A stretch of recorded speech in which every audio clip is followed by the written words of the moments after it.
समुद्र. देवाने पृथ्वीची निर्मिती केली.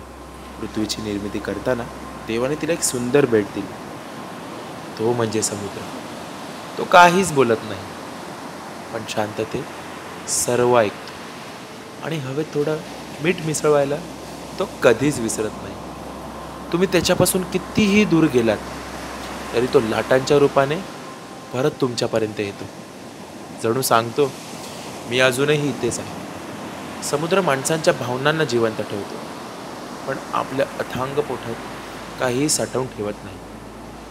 समुद्राच्या जवळ प्रत्येक प्रजाती येते आणि त्याच्याशी कुठेतरी कसा तरी संवाद साधते. कोणी त्याच्याशी खेळतं, कोणी त्याचं ऐकतं आणि कोणी त्याच्या लाटांमध्ये स्वतःला हरवतं. पण माझा आणि समुद्राचा नाता एका जिवलग दोस्तासारखा आहे. हा दोस्त खूप आवाज करतो, पण त्याच्या त्या आवाजामुळे एक अद्भुत शांतता मनात उतरून जाते. समुद्र असा सर्वांच्या आयुष्यात एक सुखाची लाट घेऊन